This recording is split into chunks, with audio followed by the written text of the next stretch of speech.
اور شوہر والی عورتیں بھی تم پر حرام ہیں مگر وہ جو قید ہو کر باندیوں کے طور پر تمہارے قبضے میں آ جائیں۔ یہ حکم اللہ نے تم کو لکھ دیا ہے، اور ان محرمات کے سوا دوسری عورتیں تم کو حلال ہیں، اس طرح سے کہ مال خرچ کر کے ان سے نکاح کر لو، بشرطے کہ نکاح سے مقصود عفت قائم رکھنا ہو، نہ کہ شہوت پرستی۔ تو جن عورتوں سے تم لطف اندوز ہوئے ان کا مہر جو مقرر کیا ہو ادا کر دو، اور اگر مقرر کرنے کے بعد آپس کی رضامندی سے مہر میں کمی بیشی کر لو تو تم پر کچھ گناہ نہیں۔ بے شک اللہ سب کچھ جاننے والا ہے، حکمت والا ہے۔ اور جو شخص تم میں سے مومن آزاد عورتوں سے نکاح کرنے کا مقدور نہ رکھے تو مومن باندیوں ہی سے جو تمہارے قبضے میں آ گئی ہوں نکاح کر لے، اور اللہ تمہارے ایمان کو اچھی طرح جانتا ہے۔ تم آپس میں ایک دوسرے کے ہم جنس ہو، پھر ان لونڈیوں کے ساتھ ان کے مالکوں سے اجازت حاصل کر کے نکاح کر لو، اور دستور کے مطابق ان کا مہر بھی ادا کر دو، بشرطے کہ وہ پاک دامن ہو، نہ ایسی کہ کھلم کھلا بدکاری کریں اور نہ در پردہ دوستی کرنا چاہیں۔ پھر اگر وہ نکاح میں آ کر بدکاری کا ارتکاب کر بیٹھیں تو جو سزا آزاد عورتوں کے لیے ہے اس کی آدھی ان کو دی جائے۔ یہ باندھی کے ساتھ نکاح کرنے کی اجازت اس شخص کو ہے جسے گناہ کر بیٹھنے کا اندیشہ ہو، اور یہ بات کہ صبر کرو تمہارے لیے بہتر ہے، اور اللہ بخشنے والا ہے، مہربان ہے۔ اللہ چاہتا ہے کہ اپنی آیتیں تم سے کھول کھول کر بیان فرمائے اور تم کو اگلے لوگوں کے طریقے بتائے اور تم پر مہربانی کرے، اور اللہ جاننے والا ہے، حکمت والا ہے۔ اور اللہ تو چاہتا ہے کہ تم پر مہربانی کرے، اور جو لوگ اپنی خواہشوں کے پیچھے چلتے ہیں وہ چاہتے ہیں کہ تم سیدھے رستے سے بھٹک کر دور جا پڑو۔ اللہ چاہتا ہے کہ تم پر سے بوجھ ہلکا کرے، اور انسان طبعاً کمزور پیدا ہوا ہے۔ مومنو، ایک دوسرے کا مال ناحق نہ کھاؤ، ہاں اگر آپس کی رضامندی سے تجارت کا لین دین ہو اور اس سے مالی فائدہ حاصل ہو جائے تو وہ جائز ہے، اور اپنے آپ کو ہلاک نہ کرو، کچھ شک نہیں کہ اللہ تم پر مہربان ہے۔ اور جو زیادتی کرتے ہوئے اور ظلم سے ایسا کرے گا تو ہم اس کو عنقریب جہنم میں داخل کریں گے، اور یہ اللہ کو آسان ہے۔ اگر تم بڑے بڑے گناہوں سے جن سے تم کو منع کیا جاتا ہے پرہیز کرو گے تو ہم تمہارے چھوٹے چھوٹے گناہ معاف کر دیں گے اور تمہیں عزت کے مکانوں میں داخل کریں گے۔ اور جس چیز میں اللہ نے تم میں سے بعض کو بعض پر فضیلت دی ہے اس کی تمنا مت کرو۔ مردوں کو ان کاموں کا ثواب ہے جو انہوں نے کیے، اور عورتوں کو ان کاموں کا ثواب ہے جو انہوں نے کیے، اور اللہ سے اس کا فضل و کرم مانگتے رہو، کچھ شک نہیں کہ اللہ ہر چیز سے واقف ہے۔ اور جو مال ماں باپ اور رشتہ دار چھوڑ مریں تو حقداروں میں تقسیم کر دو کہ ہم نے ہر ایک کے حقدار مقرر کر دیے ہیں، اور جن لوگوں سے تم عہد کر چکے ہو ان کو بھی ان کا حصہ دو، بے شک اللہ ہر چیز پر نگراں ہے۔ مرد عورتوں پر حاکم ہیں، اس لیے کہ اللہ نے بعض کو بعض سے افضل بنایا ہے، اور اس لیے بھی کہ مرد اپنا مال خرچ کرتے ہیں، تو جو نیک بیویاں ہیں وہ فرمانبردار ہوتی ہیں، اور ان کے پیٹھ پیچھے اللہ کی حفاظت میں مال و آبرو کی خبرداری کرتی ہیں۔ اور جن عورتوں کی نسبت تمہیں معلوم ہو کہ سرکشی اور بدخوئی کرنے لگی ہیں تو پہلے ان کو زبانی سمجھاؤ، اگر نہ سمجھیں تو پھر ان کے ساتھ سونا ترک کر دو، اگر اس پر بھی باز نہ آئیں تو زد و کوب کرو، پھر اگر تمہارا کہنا مان لیں تو پھر ان کو ایذا دینے کا کوئی بہانہ مت ڈھونڈو،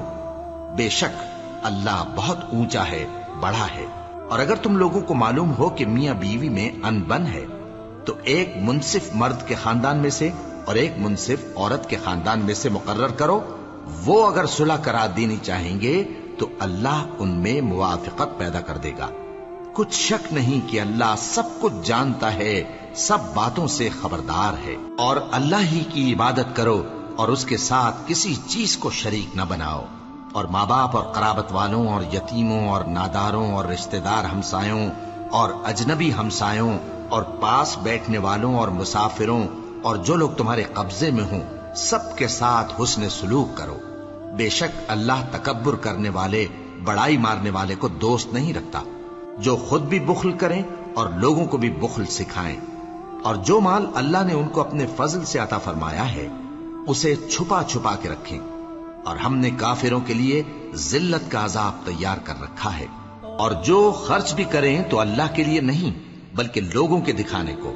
اور ایمان نہ اللہ پر لائیں نہ روز آخر پر، اور جس کا ساتھی شیطان ہوا تو کچھ شک نہیں کہ وہ برا ساتھی ہے۔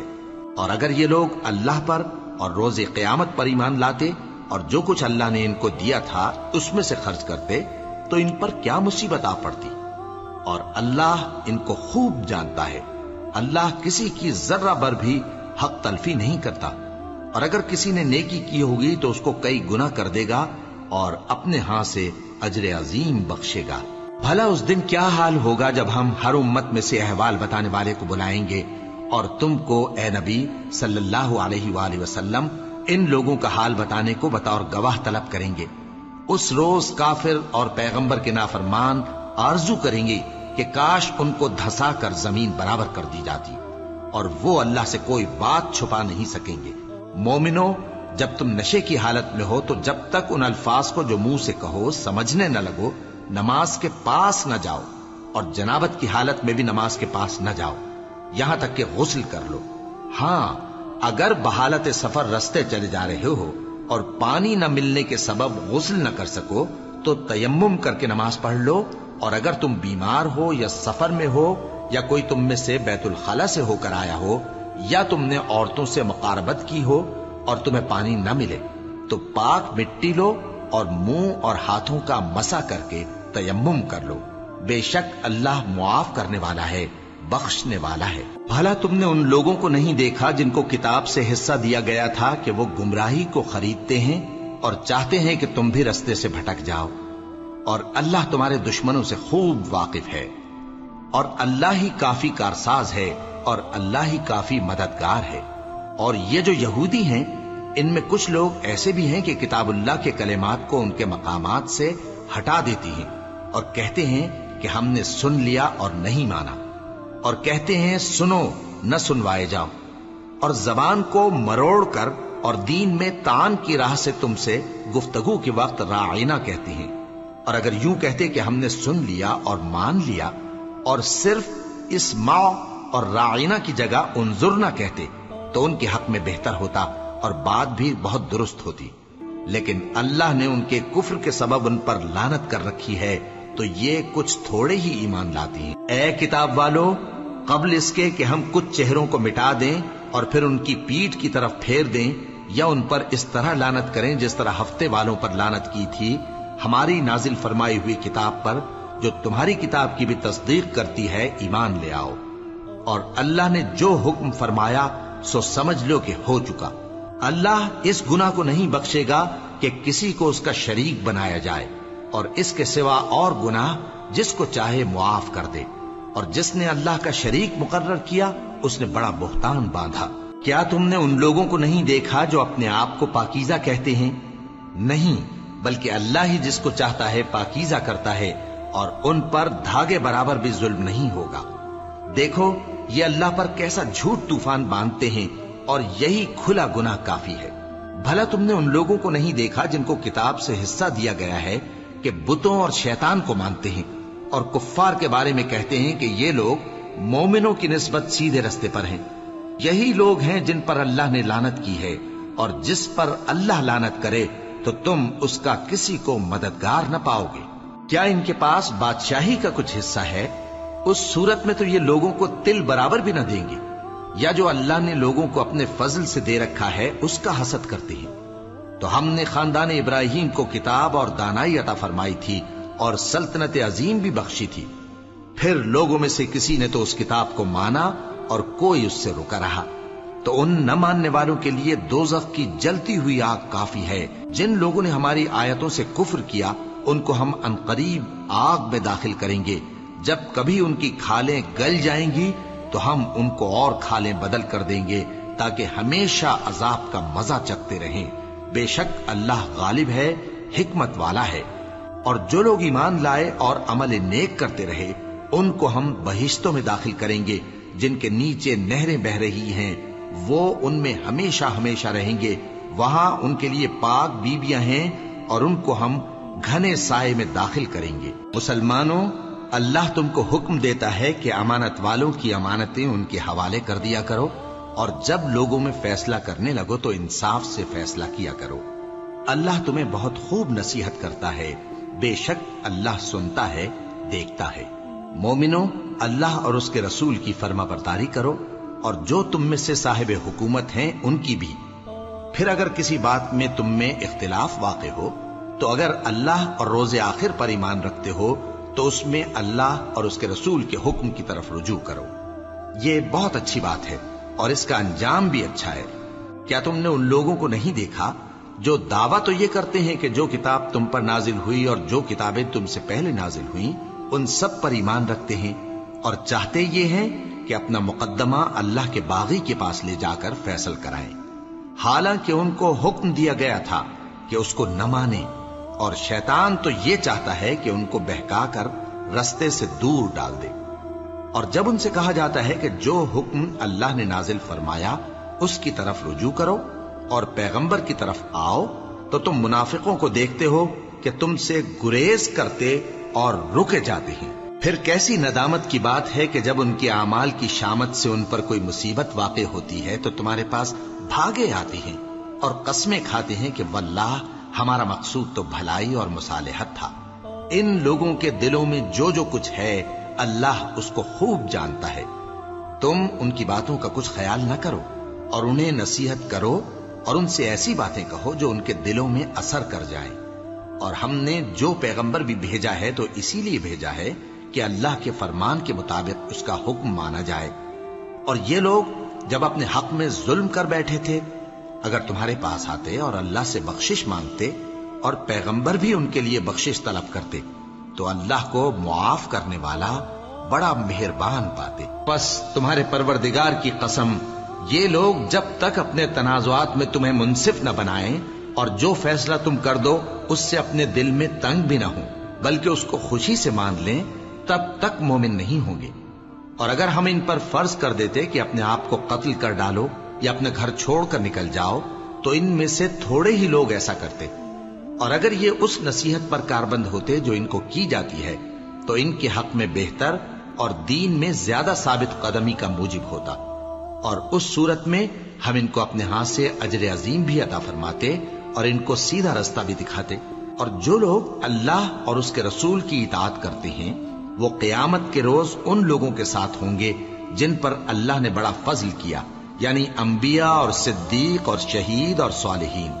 اور ان لوگوں کی رفاقت بہت ہی خوب ہے۔ یہ اللہ کا فضل ہے اور اللہ جاننے والا کافی ہے۔ مومنو، جہاد کے لیے ہتھیار لے لیا کرو، پھر یا تو جماعت جماعت ہو کر نکلا کرو یا سب اکٹھے کوچ کیا کرو۔ اور تم میں کوئی ایسا بھی ہے کہ خواہ مخواہ دیر لگاتا ہے اور پیچھے رہ جاتا ہے، پھر اگر تم پر کوئی مصیبت پڑ جائے تو کہتا ہے کہ اللہ نے مجھ پر بڑی مہربانی کی کہ میں ان میں موجود نہ تھا۔ اور اگر اللہ تم پر فضل کرے تو اس طرح سے کہ گویا تم میں اس میں دوستی تھی ہی نہیں، افسوس کرتا اور کہتا ہے کہ کاش میں بھی ان کے ساتھ ہوتا تو مقصد عظیم حاصل ہوتا۔ اب جو لوگ آخرت کو خریدتے اور اس کے بدلے دنیا کی زندگی کو بیچنا چاہتے ہیں ان کو چاہیے کہ اللہ کی راہ میں جنگ کرے، اور جو شخص اللہ کی راہ میں جنگ کرے پھر شہید ہو جائے یا غلبہ پائے ہم عنقریب اس کو بڑا ثواب دیں گے۔ اور تم کو کیا ہوا ہے کہ اللہ کی راہ میں اور ان بے بس مردوں اور عورتوں اور بچوں کی خاطر نہیں لڑتے جو دعائیں کیا کرتے ہیں کہ اے پروردگار ہم کو اس شہر سے جس کے رہنے والے ظالم ہیں نکال کر کہیں اور لے جا، اور اپنی طرف سے کسی کو ہمارا حامی بنا اور اپنی ہی طرف سے کسی کو ہمارا مددگار مقرر فرما۔ جو مومن ہیں وہ تو اللہ کی راہ میں لڑتے ہیں اور جو کافر ہیں وہ شیطان کی راہ میں لڑتے ہیں، سو تم شیطان کے مددگاروں سے لڑو اور ڈرو مت، کیونکہ شیطان کا داؤ کمزور ہوتا ہے۔ بھلا تم نے ان لوگوں کو نہیں دیکھا جن کو پہلے یہ حکم دیا گیا تھا کہ اپنے ہاتھوں کو جنگ سے روکے رہو اور نماز پڑھتے اور زکوٰۃ دیتے رہو، پھر جب ان پر جہاد فرض کر دیا گیا تو بعض لوگ ان میں سے لوگوں سے یوں ڈرنے لگے جیسے اللہ سے ڈرا کرتے ہیں بلکہ اس سے بھی زیادہ، اور کہنے لگے کہ اے اللہ تو نے ہم پر جہاد جلد کیوں فرض کر دیا، تھوڑی مدت اور ہمیں کیوں مہلت نہ دی۔ اے پیغمبر ان سے کہہ دو کہ دنیا کا فائدہ بہت تھوڑا ہے اور بہت اچھی چیز تو پرہیزگار کے لیے نجات آخرت ہے، اور تم پر دھاگے برابر بھی ظلم نہیں کیا جائے گا۔ اے جہاد سے ڈرنے والو، تم کہیں رہو، موت تو تمہیں آ کر رہے گی، خواہ مضبوط قلعوں میں رہو. اور ان لوگوں کو اگر کوئی فائدہ پہنچتا ہے تو کہتے ہیں یہ اللہ کی طرف سے ہے، اور اگر کوئی مصیبت پہنچتی ہے تو اے پیغمبر تم سے کہتے ہیں کہ یہ آپ کی وجہ سے ہمیں پہنچی ہے. کہہ دو کہ رنج و راحت سب اللہ ہی کی طرف سے ہے. ان لوگوں کو کیا ہو گیا ہے کہ بات بھی نہیں سمجھ سکتے؟ اے آدم زاد، تجھ کو جو فائدہ پہنچے وہ اللہ کی طرف سے ہے، اور جو نقصان پہنچے وہ تیری ہی شامت اعمال کی وجہ سے ہے. اور اے نبی، ہم نے تم کو لوگوں کی ہدایت کے لیے پیغمبر بنا کر بھیجا ہے، اور اس بات کا اللہ ہی گواہ کافی ہے. جو شخص رسول کی فرما برداری کرتا ہے تو بے شک اس نے اللہ کی فرما برداری کی، اور جو نافرمانی کرے تو اے پیغمبر تمہیں ہم نے ان کا نگہبان بنا کر نہیں بھیجا. اور یہ لوگ منہ سے تو کہتے ہیں کہ آپ کی فرما برداری دل سے منظور ہے، مگر جب تمہارے پاس سے چلے جاتے ہیں تو ان میں سے بعض لوگ رات کو تمہاری باتوں کے خلاف مشورے کرتے ہیں، اور جو مشورے یہ کرتے ہیں اللہ ان کو لکھ لیتا ہے. سو ان کا کچھ خیال نہ کرو اور اللہ پر بھروسہ رکھو، اور اللہ ہی کافی کارساز ہے. بھلا یہ قرآن میں غور کیوں نہیں کرتے؟ اگر یہ اللہ کے سوا کسی اور کا کلام ہوتا تو اس میں وہ بہت سا اختلاف پاتے، اور جب ان کے پاس امن یا خوف کی کوئی خبر پہنچتی ہے تو اسے مشہور کر دیتی ہیں. حالانکہ اگر اس کو پیغمبر اور اپنے ذمہ داروں کے پاس پہنچاتے تو تحقیق کرنے والے اس کی تحقیق کر لیتے. اور اگر تم پر اللہ کا فضل اور اس کی مہربانی نہ ہوتی تو چند آدمیوں کے سوا تم سب شیطان کے پیرو ہو جاتے. سو اے پیغمبر اللہ کی راہ میں لڑو، تم اپنے سوا کسی کے ذمہ دار نہیں ہو. اور مومنوں کو بھی ترغیب دو، قریب ہے کہ اللہ کافروں کی لڑائی کو بند کر دے، اور اللہ شدید ترین جنگ کرنے والا ہے اور سزا دینے کے لحاظ سے بھی بہت سخت ہے. جو شخص نیک بات کی سفارش کرے تو اس کو اس کے ثواب میں سے حصہ ملے گا، اور جو بری بات کی سفارش کرے اس کو اس کے عذاب میں سے حصہ ملے گا. اور اللہ